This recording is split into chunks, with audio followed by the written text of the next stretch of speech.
Il n'aura pas fallu beaucoup de temps pour que Gérald Darmanin, invité de l'émission Face à Baba sur C8 présentée par Cyril Hanouna ce 20 octobre 2022, soit interrogé sur l'affaire qui a glacé la France entière, le meurtre sauvage à Paris de Lola, 12 ans. Le ministre de l'Intérieur a réagi sur un tweet accusant le politique de n'avoir rien fait pour empêcher qu'un tel drame se produise. Il a alors fait part d'un événement intime et dramatique pour expliquer à quel point cette affaire l'a touché en tant qu'homme avant tout.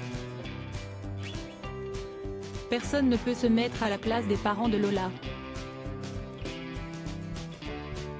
Quand on est père de famille, comme je le suis, on pense que si est ce qu'il y a de plus ignoble. Je comprends la colère des gens.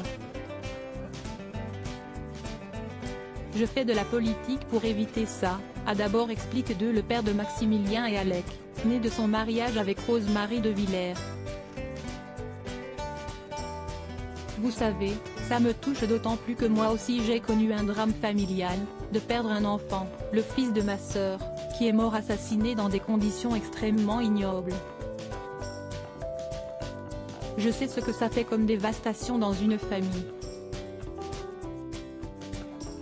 Je sais que les parents ne sont plus jamais comme avant, a-t-il ensuite ajouté. Un meurtre atroce qui a brisé sa famille et ce drame familial avait révélé dans le livre Le Baron Noir du Président, édition Robert Laffont. Au début des années 1990, le père de l'homme politique s'était rendu chez son ex-beau-fils, après un appel angoissé de sa fille qui cherche à savoir où est leur enfant. Sur place l'attend une scène de crime incroyable. Avant de se suicider, le mari a poignardé l'enfant et a projeté son sang sur les murs.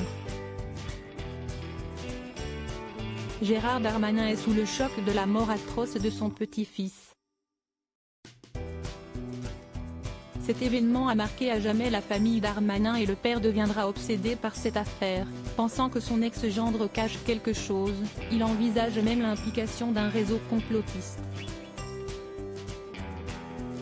Au cours de cette période où son père craint qu'une nouvelle action complotiste ne touche sa famille, Gérald est déscolarisé pendant 5 mois, et même exfiltré de Paris, apprend-on dans le livre.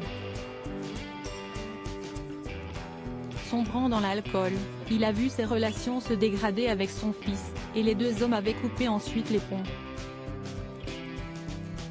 Le ministre et son père ont renoué après 8 années de silence, et ce peu avant son décès il y a 3 ans.